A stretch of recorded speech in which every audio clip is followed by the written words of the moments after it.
All right, everybody, welcome back to another episode of the Lasting Learning Podcast. This week, we have an amazing guest joining us. We've got a woman here who, let's just say, kept me on my toes. She sent me some writing over the past week that I was reading, jaw dropping. And for those of you that know me, know that to get me rattled, to get me fired up, to have my jaw drop means that this was some good stuff. We've got a woman here who taught in Baltimore public schools. She is a writer. She has spoken at multiple conferences, and right now she has a book coming out. By the time this airs, it's probably already out. It was inspired by her relationship as a parent first, educator second. She is all about disrupting the status quo, and she is here so that you can hear her today. Today, we have Suzanne DeMallie here with us. Suzanne, thank you so much for joining us. Thank you for having me. Oh, I am excited to have this conversation. I am so excited because you talk about all of the things that so many others want to talk about, but you are brave enough to talk about. So, are you ready to go? You ready to have this conversation? I think so, but you're getting me a little nervous now. It's all good. It's all good. Suzanne, there might be some people here that don't necessarily know your story yet. You do a great job of outlining it in your book. But for the people that haven't picked it up yet, that don't know your education history, your professional history, your parental history, do you mind just taking us on that little journey real quick? Sure. I graduated from Gettysburg College with a degree in business and became a certified public accountant. And worked for that for a number with doing that for a number of years. And then I had three children. And when my middle child, Christopher, was in kindergarten, he was diagnosed with an auditory processing disorder. And that kind of just kickstarted a whole change in my life. And I'm sure we'll go into it, but I really was in an effort to try to understand his problem better. I was doing a lot of research and I was uncovering just shocking facts about the inability of children with normal hearing to be able to hear and understand what they hear in the typical classroom that has poor acoustics. So that just really got me going, and I ended up really just completely changing direction in my life and becoming a strong advocate for educating people about the hearing needs of children in the classroom. I really promoted a technology that helps to compensate for the hearing problems that are with young children in the classroom.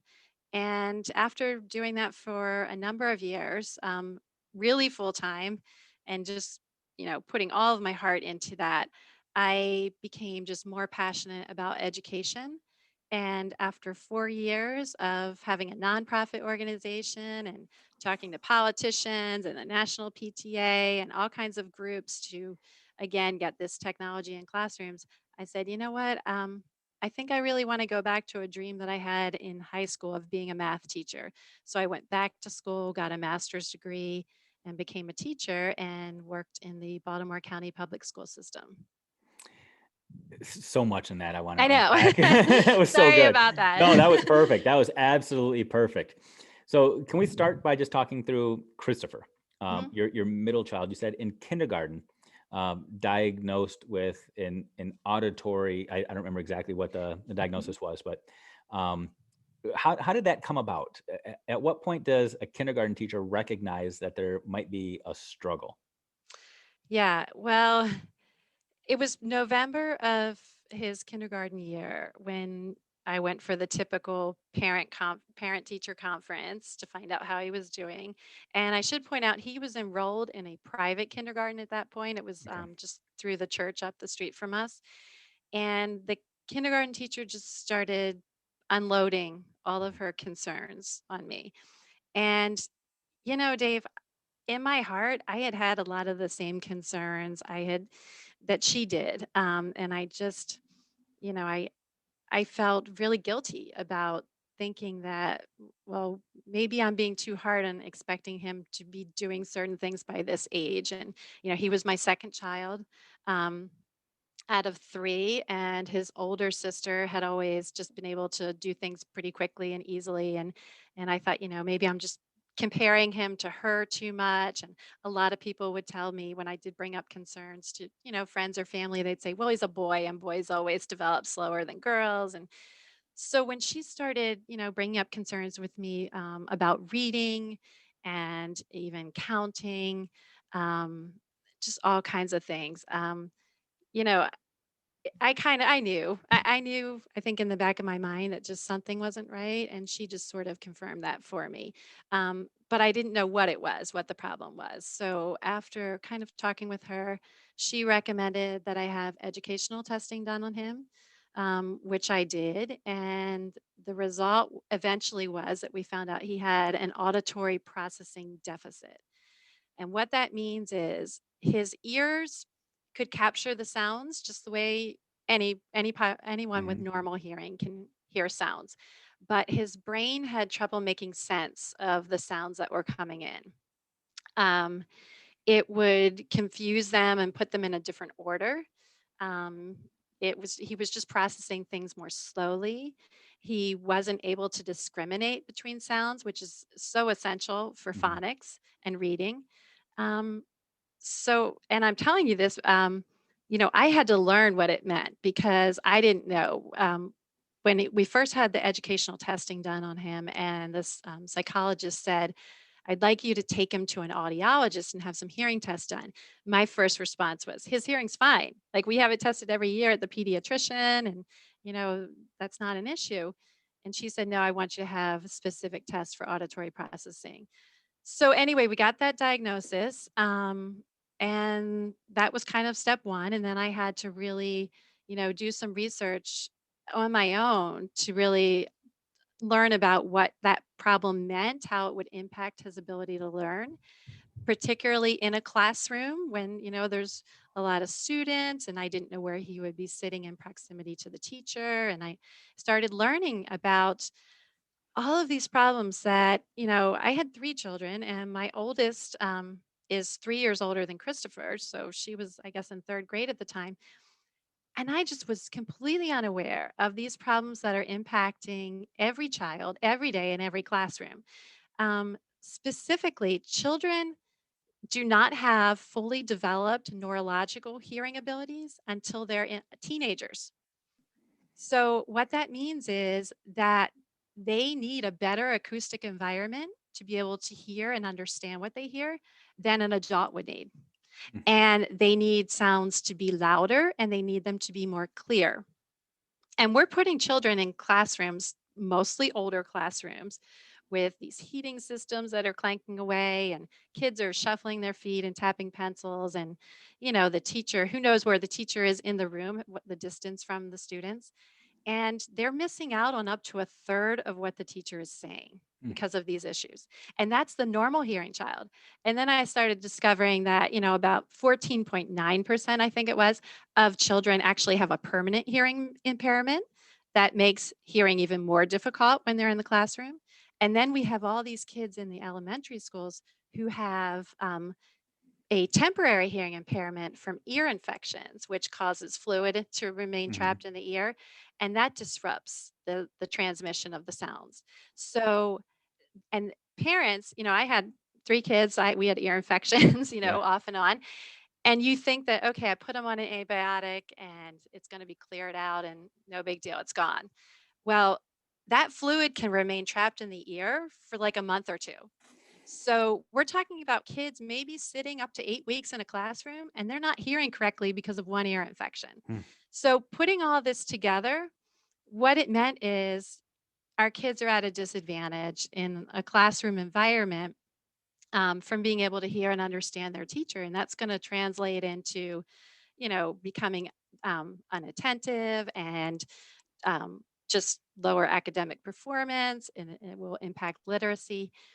So I learned all this information and I was like, oh my gosh, this is just horrible. And of course, I'm also really focused on trying to help Christopher and what can I do to help him. And I saw a segment on CBS News. It was very short. I think it was 3 minutes long. And it talked about a technology of having teachers wear wireless microphones and having surround sound speakers in the ceiling. And again, it was only 3 minutes long. It was filmed in Utah, and it mentioned that, research supported using this to help with academics and literacy and attention and all that. And I heard it and I said to my husband, I was like, this is just too good to be true. This cannot be true. And then sure enough, I did further research on that technology and found out, nope, it's actually better than what they'd covered in the 3 minutes. And there's tons of research that supports that if we put this in the classroom, it's going to help all the kids. It's going to help the teacher save her voice or his voice. And it's really also going to help those kids that are like English language learners who have even more, hearing needs than the English speaking student. And it's going to help kids with learning disorders and all those other, students that might fall into the academic gap. So it was just kind of like a win win. So I started advocating for that initially in the school that Christopher would be going into, because he was moving from a private kindergarten into the public school system for first grade. And I, I realized this is just bigger than Christopher. This is about all kids. So I started then sharing the information with the Baltimore County School Board, which was a very exhausting process to go through. And again, I just felt really passionate that this is for everyone. And so then I started to expand it to a national level. And eventually I gained the support of the national PTA on it, which was about, at that time, was about 6 million members. And by the end of this whole process, and it was a very long, I'm talking about 4 years that I really devoted time to this. Um, we ended up getting that technology in school districts really around the country. Um, I know for sure we got it in like districts in Florida Mhm. and California and Oklahoma and Connecticut and others. But I think we got it even beyond that, the states that would get back to me and say, yeah, because of you, we now put this in our schools. It's powerful, a powerful, powerful story, um, that I think a lot of people are listening to, and they're saying, "Wow, you really put your money where your mouth is." Mhm. There are a lot of parents out there that advocate for your kids, for their kids, Right. but you went to the next level, and not even just advocating for your kid's school, your kid's Hmm. district, kid's Yeah. state, literally all kids everywhere. Yeah. So you kind of outlined when you started doing your research and finding the data to support it, and even the CBS story that Hmm. kind of opened your eyes to this. But at what point did you make this decision to say, okay, it's not just about Christopher now. This is about everybody. Was there a defining, okay, I've got to start sharing this? Was it when, and I'm going to speak because I've had a chance to preview your book. Was Hmm. it when you started to realize, well, maybe I'm not going to necessarily just see the results here in Baltimore? There's a lot of bureaucracy and um, possibly some ineptitude for me to try to navigate here. So I Yeah. need to start entertaining a larger audience. Or was it the almost the other end where it's not just good enough for Christopher, it has to go for everybody? I think it was before that. There was a point where you're right. I just sort of said, you know what, I've done everything I can with the Baltimore region, and I'm just going to focus more on the national, on everyone else.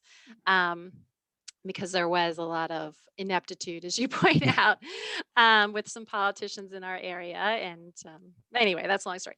But But it's I, all outlined, so if people want to read yeah, it. You drop it's in names, the book. everything. So it's in the book. It's in Yeah. the book. Um, but it was, I think, before that point. I saw, I saw my son who was bright and capable, and I saw what it did to him to just, you know, to not be, as I learned, not be understanding what he Mhm. heard. It impacted his communication. It made him frustrated. It made him want to give up on learning. He hated school. And and I realized again through my research, like on some level, this is happening with many kids, even again, kids with Mhm. no hearing issues because of these problems that are just so unnecessary. And the technology that I was advocating for, it was relatively inexpensive. It was equivalent to about the cost of one computer. So It's not a lot of money to put in the classroom, and the benefits were, not only for the students, it was for the teachers.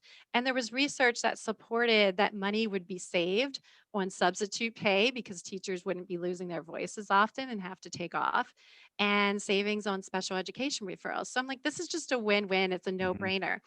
But there was one time when I went to a school, I visited a school in the area because I had heard about the technology and researched it, but I wanted to kind of see it for myself, how it worked.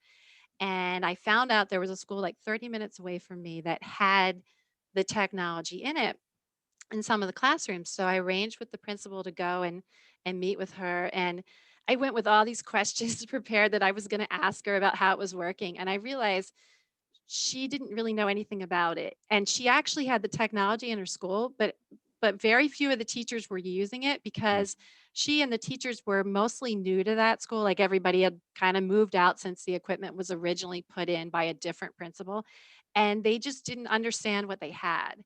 And so I left my meeting with her, and rather than me going away and learning about something, I had taught her Mm. all about this technology and the need for it, and that school ended up becoming a huge advocate for it after that.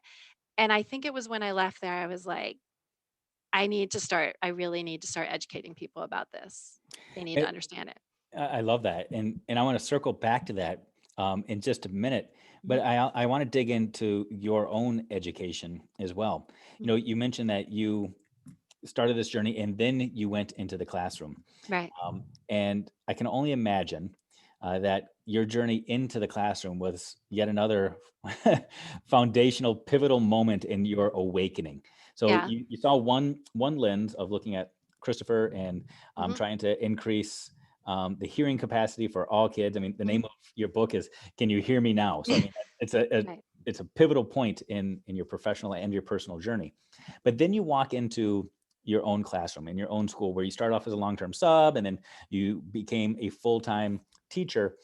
And I almost feel like, so first your ears were opened and now your eyes are opened. Yeah. Pandora's box has been opened in front of you and you start to Mhm. realize there are more issues here than auditory surround Right. sound within classrooms. Mhm. And it was like one layer was peeled off after another, after another, after another, to the point now you are screaming from the rooftops for transformational change from the bottom up. Yeah. Can you talk through that experience a little bit and just how your eyes were opened after your ears were opened? Yeah, absolutely. Well, my first teaching experience was as a long-term sub, and it was in a middle school near my home where I had actually gone to as a student many, many years ago, and where my own children were going. And so I had this perspective of that school as a parent, whose kids were one had already finished going through there, and my Christopher at the time was in the middle school when I went to do this long-term sub position. And I thought, "Oh, this is just such a great school," and I thought, "I'm so excited for this job." And then I got in there in the classroom and I just realized, wow, I had no idea. And I'm not trying to say it's a bad school because it's not. But what I how I viewed that school as a parent and what I saw from the inside as a teacher were just so different. Um, just in terms of, some of the student behaviors. It's just the challenges with the curriculum and the assessments and the support with special education. Um, it was just really, really different. Again, because I was, like you said, I was viewing it with through a different lens at that point. And so that was kind of my first experience of, I don't think parents always necessarily know everything that's going on in the school, what it's like for their children every day, and all the behind the scenes things, like with curriculum and assessments and things like that. And then when I got my permanent teaching position in an elementary school, um, again, it was just very, very eye opening for me. That school, when I took the job, was just named as a national blue ribbon school. And I saw like some of the reasons why the test scores were really high because they did a great job of teaching to the test. Um, and so kids were getting grades on their report cards and then the standardized test scores that I don't think reflected their true ability. And I can say that with some certainty because once we started Common Core and switched over to the Park assessments, which you really can't teach to the test for Park, those scores really, really dropped substantially. So that was just like a whole nother eye-opening experience for me. So I would love to dive a little deeper on that concept because I think Sure. it's completely fascinating. I love how in your book you talk about the Common Core extensively, Mhm. and to the reader that doesn't dive in, they might start reading this thinking, "Wow, she hates the Common Core." You unpack where it came from, you unpack the history of it, the politics behind it, Mhm. race to the top, Arnie Duncan, Obama, like the whole kit and caboodle is Mhm. all there. But then you sandwich it with maybe it's not all that bad. And it's Right. interesting to me that one of the arguments that you use to say that the school that that you were employed in wasn't necessarily teaching skills that matter is that when Common Core came into play, the school had a hard time keeping up. Mhm. Would you? Is it oversimplistic for me to say that you believe the Common Core is a better set of standards or better foundational set of skills for students to try to obtain than what was previously delivered in Maryland? Hmm. Um, well, let me go backwards a little bit. I like the reasons that Common Core was started. Hmm. And those reasons to your listeners were that um, we had states with all different proficiency standards. Hmm. So a child might take a standardized test in Florida and and score proficient and then move to another state and taking a different test in another state would score not proficient. So we had different proficiency levels and we had lots of standards that we expected kids to know at each grade level, and they weren't really deep, and the kids weren't really apparently getting a deep enough understanding.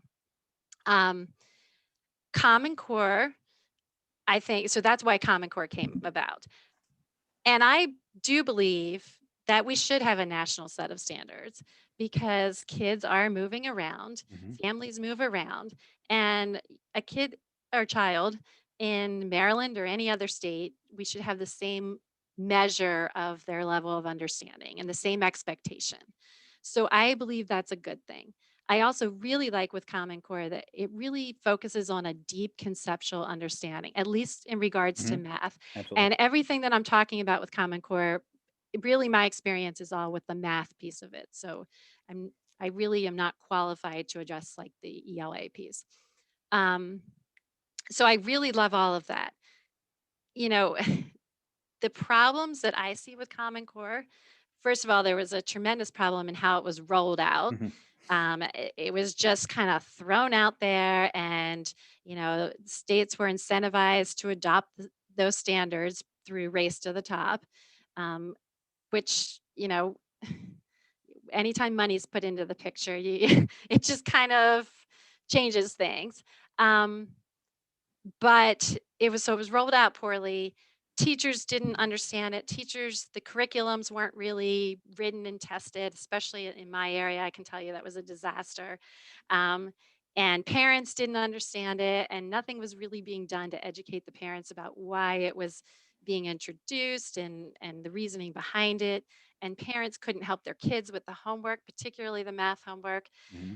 So those are a lot of problems with the implementation of it.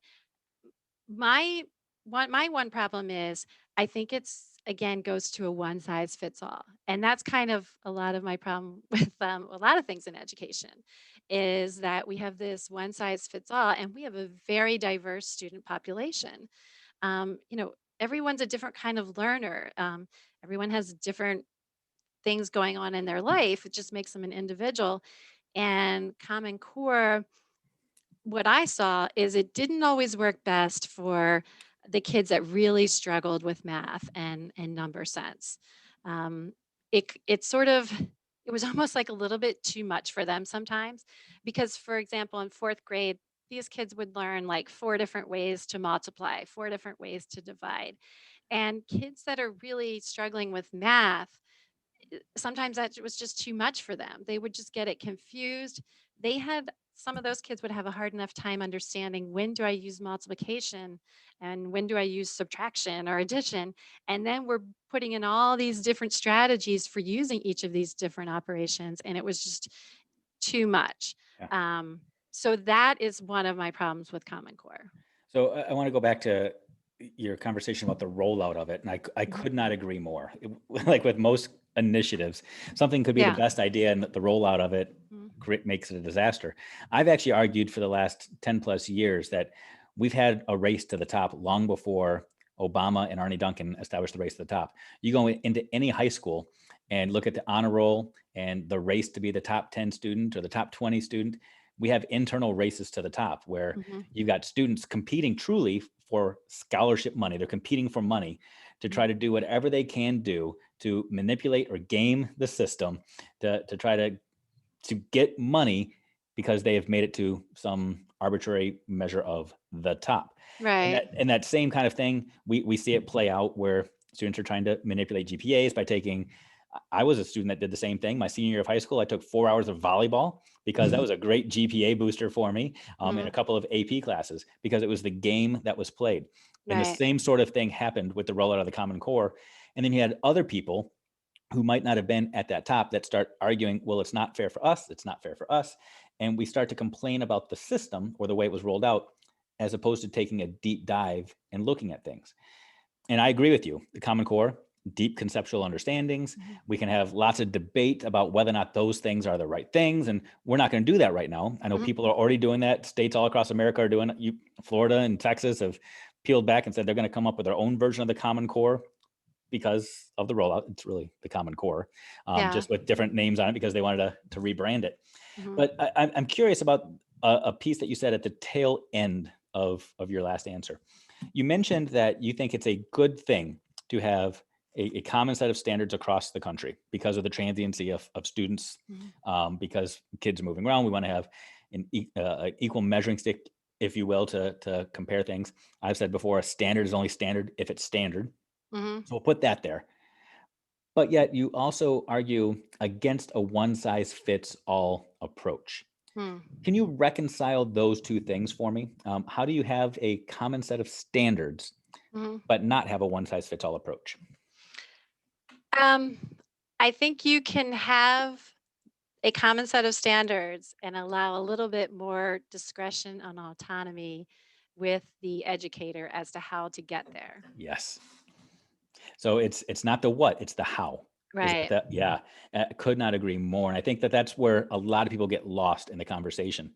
Mm. So before we went online, I was telling you a little bit about my history and how I had a title before, assistant superintendent. I spent a lot of my time focusing on curriculum.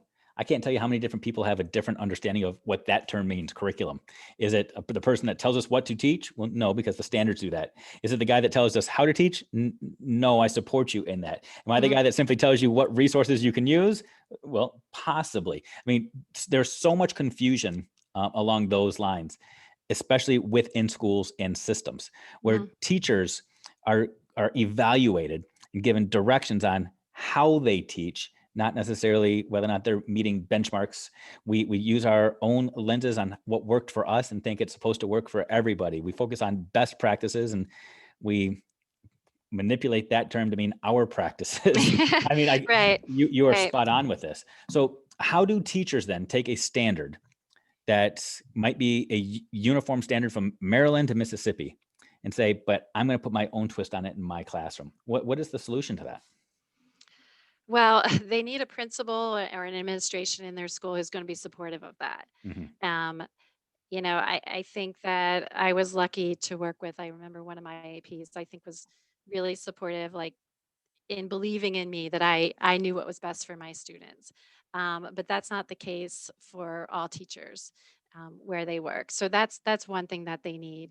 Um, they need the resources. They may have the idea of how best to reach a student or a group of students and not have the resources to support those needs. Maybe they need more special educators in their classroom helping them out, or IAs, or just they know, but sometimes they can't always get the things that they need. Um, and then I think the other problem is, and I don't know if you're going to go here or not, but we may have the best standards set, but if we're not going to hold kids accountable for meeting those standards, in other words, if the kids in fourth grade haven't met the fourth grade standards, but we push them on to fifth grade and then they don't meet those, but they get pushed on to sixth grade and so on and so on, that's just kind of throwing everything out. Everything that you've worked for, it just sort of throws it out. Um, so that to me is another really big problem with education that we need to address. So I was going to hold on to that piece, but let's go there now. Okay. This is a fun one. Okay. Well, I can kind of merge it into where I was going to go. You spend a lot of time talking about grades, assessment, Mhm. feedback, and now also accountability. So let's just use the example that you just described there, dealing with a fourth grade student. I know you have a lot of data in the book regarding fourth graders and the percentage of kids that are proficient at fourth grade, Mhm. using PISA and NAEP, the whole 9 yards. Right. So when you say that we push a kid forward, so a kid is unable to meet proficiency in fourth grade. Let's just use fourth grade math. Okay. They're not proficient in fourth grade. Would your response be then they stay in fourth grade until they get it right? Is that Well, first of all, I wouldn't say a standard. You okay? know, if they're deficient in one standard, I'm not suggesting that we hold them back because of that one standard. But when we have children that are unable to independently do their grade level work and they haven't met, they haven't been proficient in any of the standards for that particular grade, I don't see why we should push them on to the next grade because you're just setting them up for failure. You know, Common Core is very specific with their standards, and the standards in fifth grade math are assuming that the kids have met the standards for fourth grade math. And if they haven't met those standards and they're starting that next grade level, you're really setting those kids up for failure. And you're really making it difficult for the teacher. You know, teachers should be able to try to fill in gaps and pieces in learning. But when you're talking about a child, and I saw this in my classroom where I had kids testing on a first grade level in math, and they were being promoted to fifth grade, there's a problem. And if you do look at that data and the test scores that you were mentioning, if you look at, for example, like the NAEP scores for math, you know, I think it was for fourth grade, 41% of the kids in fourth grade were testing proficient. It drops to 34% of eighth graders testing proficient in math. And then it drops to 24% of 12th graders testing proficient in math. I mean, that's happening because kids are getting pushed on and pushed on. And that gap gets larger and larger every year. And, you know, I feel for the high school teacher that gets these kids who from first grade on weren't meeting those standards but kept getting pushed along. How in the world is that high school teacher supposed to really be able to help that child? And what is it doing to the child's self esteem? Um, I mean, I saw that. And, you know, the opening of my book talks about what really um, motivated me to speak out on these issues is I was at a student support team meeting. And, you know, I had a student that was just a wonderful, kind boy. But he was in fourth grade, a 10-year-old, and he was testing on a mid first grade level in math. And I watched this boy just struggle trying to count 18 little foam 1-inch counters. Um, you know, I had tried the research-based interventions with him for 6 weeks. I wasn't seeing many results with that. His mother agreed with me that it might be a good idea to hold him back rather than pass him on to fifth grade because she saw the same thing at home. And we both saw his self-esteem just dropping and just really started to just check out of school, you know, in my classroom, and she was concerned about that as well. And I was at the student support team meeting, and my recommendation after sharing the results of the intervention and all my observations was that we not promote this boy on the fifth grade. And I had gotten the parent on board. The parent agreed, and the team leader of that meeting basically said, no, he has to be moved on to fifth grade because we have so many other kids in this school that are far below where he is, and they're going to get moved on. And that's a problem. We're not, when we do things like that, to me, we are not helping these children to be successful in life. We're not giving them what they need to fill in those gaps. We're lying to the parents about the capabilities of their children. And, it's to me, that's a problem. So are you ready for the rebuttals? Yeah, So go ahead. this is gonna be fun because first of all, devil's advocate is just being played here.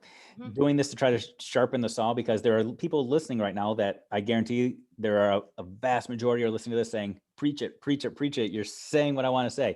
But then there are other people that might be asking questions. So Sure. I kind of want to just amplify the conversation a little bit. Yep. That's really one of your ultimate goals behind the book is Absolutely. starting the conversation. So Yes. let's kind of model this a little Yes. bit. Okay. Okay. So devil's advocate here. So in America, especially in a lot of our inner cities and our urban schools, we see higher dropout rates than we do at some of our suburban and our rural schools. Mhm. In some of our urban centers, and I was lucky enough to be a principal in an urban school for a few years. We see at times overaged middle schoolers and sometimes overage elementary schools. For example, it's not necessarily uncommon to find 16 and 17-year-olds in eighth grade in Mhm. some urban centers where there is a history of retention and kids being held back, maybe failing 1 or 2 grades, which research has shown actually increases student dropout rates when a student is when they're 16 years old in eighth grade, they start to give up hope. Mhm. When we retain kids, does that actually cause a bigger divide and a bigger gap in the possible economic future for kids when we start having more kids dropping out of school as opposed to being socially promoted? I think that's what you were really describing there is that social promotion aspect. You got to stay with your Right. peers, whether you get it or not. Right. It's more chronological. They're Yeah. passing them along by age. I'm gonna probably be really getting wild here, but I would really like to give thought to the idea that we don't even really have grades. There we go. That Yes. Preach. Right, that we really have, that we're not, having a first, second, third grade kind of thing. That we are more like a college where Hmm.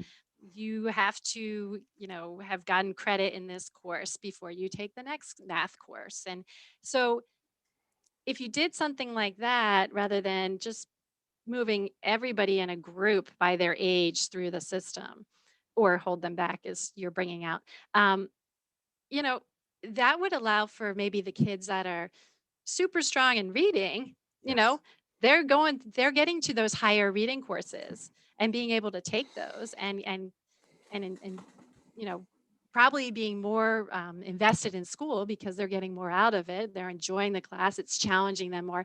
But if they're struggling in math, they're down in a lower level math class. And I would really like to see something like that happen with our system. Yes, I could not agree more. I mean, that was super easy to get you to bring that out. I thought we were going to have to give and take and push and negotiate a little bit for that. Yeah. But no, I agree. I feel like oftentimes in schools we look at things very binary, Hmm. black and white, left or right, red or blue, whatever. And Hmm. it's not. Sometimes there is just this reconstruction, this reconfiguration that can take place to solve bigger issues. Yes. The fact that we have a kindergarten, a first grade, a second grade, a third grade goes back to the Council of 10, 120, 130 years ago, when we arbitrarily came up with proficiencies to help us measure whether or not kids would be prepared for the assembly lines at 16 years old to go out and start making products, Mm-hmm. which we are far beyond. So we've refined our standards to be more uh, conceptual and to measure deeper thinking, but we haven't rearranged our construct in order Right. to how we measure that and assess that. I love Exactly. the fact that you said your focus on Common Core, your experience is really on mathematics Mhm. and not necessarily reading. There are students that are the same way, that their focus is mathematics and not necessarily reading, or Right. vice versa. Or Right. Right. we have this deficit mentality where if a kid is struggling in one, they're struggling in all, or Right. they're excelling in one, they're excelling in all, as opposed to really focusing on the giftings and the strengths of the individual student. So, Yes. And I also think that we expect kids to be great at everything. You know, like we expect them that they have to be great at math and great at reading and great at science, and then we're moving them along. And, um, we all have our strengths and our weaknesses. And as adults, you know, I'm not great at physics. So I would never consider like taking any physics courses or going into a career that involved something with that. So as adults, we get to choose, we tap into our strengths, and that's where we're going to gravitate to with our Right? jobs and our careers and our hobbies. But with kids, we're like, no, you got to be great at everything. You have to be the athlete and the musician and the scientist and the Yep. mathematician and all those. So I think we put a lot of pressure on kids with that, and I think if we did kind of change things around the way you and I are talking, it would take some of that pressure off. Yeah, and to take this even to the next level, for those people that are saying, but you have to, going back to retaining a student, fourth grade to fifth grade or fourth grade to third grade, whatever the case may be. I think we also sometimes we start arguing for the wrong argument, if you Mhm. will. The argument isn't necessarily should the kid be held back because they're not proficient now. The Mhm. argument should be if we move them forward, are they going to be closer to gaining mastery of whatever their future career, whatever their future holds? Because yeah, the Common Core, I'll take us back to the original conversation, it's rolled out poorly, but it does present deeper conceptual understandings to kids. Yeah. However, even with that, we still lack any studies, period, that show a correlation between achievement of Common Core standards to achievement in career readiness, which is Mhm. interesting. So Right. we have this false narrative that a student, if they are successful through the Common Core, will be successful later on in life. Mhm. Yeah, there's a strong correlation, but there was also a correlation to the old standards with the same thing. Kids that are Right. good at playing the game can play the game. So what I love is that it's really now this focus on identifying your strengths. You mentioned physics. You're not a physics person, No. but here in the United States, in virtually every state, physics is a required course for our high school kids. Right. Algebra 2, required course for all of our kids. Right. Calculus, AP courses. I mean, we could go on and on and on about, but I'm not going to because it's not Yeah. necessarily the focus of your book. But I love the idea that we really can start re-examining things and re-envisioning what school can look like. And that's I'm glad you're asking all these questions and that you're challenging me on things, because that's kind of the point of this book Yeah. is I just want this conversation to get started. I do not have all the answers. I have opinions that are based on my experience, just like anyone else. Um, but I don't have all the answers. No one does. We have to start talking and sharing ideas and thinking outside of the box and thinking outside of the classroom the way we know it if Yeah. we're going to make any productive change. For sure. And for people that are reading this, I don't want you to think you're reading this and you're going to think, okay, so now we have to go change all federal and state legislation. We have to go talk to the Secretary of State, Secretary of Education. You don't have to.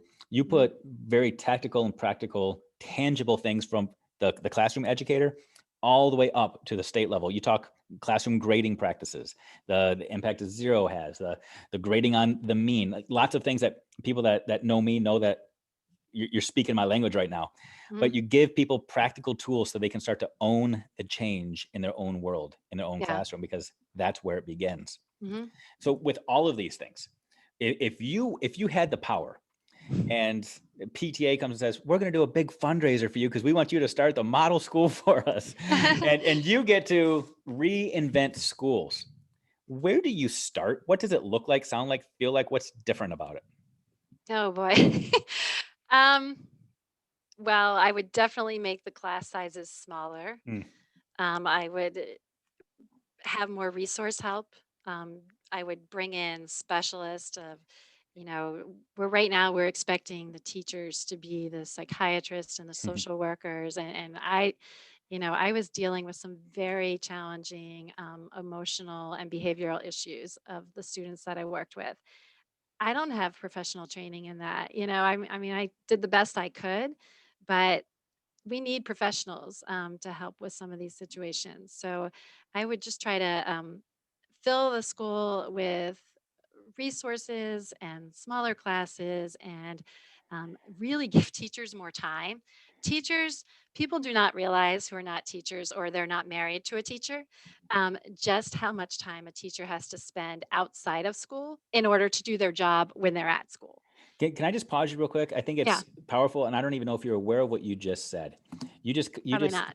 oh no, it was brilliant. You connected your last two arguments together in such a brilliant way that in schools, teachers spend all of their time trying to help their kids become masters of everything, Mhm. and yet teachers recognize that they cannot be masters of everything.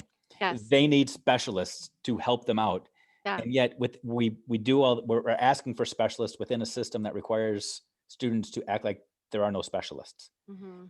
The irony of that is I know. mind-boggling to me. No, you're Sorry. right. No, you're absolutely right. Absolutely. You know, we do. We need more specialists. And again, teachers need more time to, if I was creating the perfect school, I don't know how I would structure it, but I would give teachers more than 45 minutes of planning a day, because 45 minutes, you can't plan anything. You're just putting out the fires. And in my case, sometimes it was a literal fire, as when a student lit the trash can on fire. Um, they're responding to emails then, or talking to somebody in the office about a student, or talking to the guidance counselor or Or whatever. having amazing conversations like this about how to change things and make things better, right? Yeah, so I really, they need more time so that they can adequately plan for their students' needs, and so they can really talk to other teachers. I don't think people realize teachers don't get to talk to each other. I Mm. mean, other than like 2 minutes in the hallway, when they're passing, or at the copier machine when you're trying to fix it, they don't get a chance to really talk and say, you know, what problems are you seeing? How, are the kids coming prepared? Do they know this standard? What more do you think I could do to adequately prepare them for the next grade level? Um, we just don't get enough time for things like that. So I think that would be very valuable. It's amazing. I want to come work in that school. And I know schools like that exist. We need Hmm. to start to amplify that. Yeah, right. Your whole message is, can you hear me now? You're taking a message that exists and you're shouting it from the rooftop so that other people can hear what is possible. But I Yeah. would be remiss in this if we didn't come back full circle and talk Christopher. We Okay. started with Christopher. Hmm. He started this journey for you, opened your ears, opened your eyes, Right. started you on this path of advocacy, and then putting your boots on the ground, high heels on the ground, tennis shoes on the ground, whatever they were, when Hmm. you stepped into your classroom and said, I'm going to take this on head on. Where is Christopher now? Can you talk through Yeah. that evolution? He's doing great. He actually goes to the College of William and Mary in Virginia. Mm. He's a senior, so he's graduating hopefully this year. I say hopefully just because we don't know yet if it's going to be a virtual graduation or in person. He's an economics major, and he's just doing great. That's So thank you, outstanding. thank you for asking. No, that is outstanding. The listeners wanted to know, I'm sure. It was like that cliffhanger. That's Yeah, great. thank you. So, Suzanne, I'm going to wrap this up here with the same opportunity I'm going to give to you that I give to every single guest that comes on this show. You shared so much. You shared nuggets of wisdom and truth. You dropped powerhouse conversation starters. You poked the bear. You opened Pandora's box. Mhm. But if people were, let's just visualize this, that you are speaking right now to the world. You are on the world stage right now with a microphone in hand, and every educator, every parent out there is listening to you speak. And Mhm. they've heard everything that you have to say, and their wheels are spinning right now. But they know that your speech is just about done. And you've got that microphone in your hand, your elbow is starting to get raised up, and you're about to say something and then drop the mic and walk off the stage. Mhm. What would you want to leave the crowd with? What would your words be that you want them to hear last? Yeah, change is possible, Mm. and change begins with you. And it can be overwhelming, especially trying to go up against a large bureaucracy like the public school system. And you may think, how can one person make a difference? And you can make a difference. That difference may start with your child. um, but if you keep speaking up, and if you keep up the passion and the advocacy, it can translate into a difference for many other people and many other kids. And there is no, I know when I did my had my advocacy experience before with the hearing issue, there were times where I felt like, oh gosh, I want it in all schools in all states. Um, but you have to appreciate that you know, there is no amount of change that is really too small. Mhm. Um, and helping a few people and changing things for a few people in their lives and improving it can translate into, it's that domino effect, and it Mhm. can really impact so many more people than you ever imagined. Oh, it's so good. So good. Suzanne, you are absolutely incredible. I really, truly appreciate how you took one opportunity to change the life of your own personal kid, and Mhm. you've transformed it to not only changing the learning environment for kids across the country, but now truly stepping up and saying, and now I'm going to really confront the entire system. Writing a book about it, speaking out about it, starting the conversations, recognizing that the change doesn't necessarily happen just with your words, Mhm. but by amplifying the words of so many others. That really is the theme of your work. Is Yeah. let it's not only can you hear me now, but it's can you hear us now? Can you Mhm. hear us screaming for change from the rooftops and saying it's not good enough? Let's continue to make things better. So I Right. appreciate you taking on that challenge and that charge and doing all that you're doing. Um, Thank as a you. father of four kids, I am grateful. As a fellow educator, I say thank you for continuing to push us and to ignite within us this desire and this need to have conversation. So Mhm. I am so grateful. For those Thank people that you. want to continue this conversation with you, Mhm. A, how can they find your book? And B, how can they connect with you? Well, the book will be available on Amazon beginning February 9th. So please go there and buy the book, and don't just read it, but talk about it. Talk Mhm. about it with other people. What did you learn from it? Even if it's something that you disagreed with, just start that conversation. They can learn more about me by visiting my website, which is suzannedemally.com. And if they go to that website, there's a contact form if they want to reach out to me personally. And I also have links to my social media on that website. Outstanding. And all of those things are going to be linked down in the show notes. So if you are one of those overachievers, if you are racing to the top and you want to be the best podcast listener, feel free to go down there and check those show notes and those links. Click them. Follow her journey. Check out her book. It's amazing. It will definitely stimulate some conversations. Start with the conversations around your dinner table, then take them to the office, take them to work, and see where it goes. So, That's right. Suzanne, again, thank you so much. I appreciate you. I appreciate the time you took to hang out with me tonight, No, thank allowing us you. to have this great conversation. I already feel better and more empowered to go start the conversations. Great. Thank you.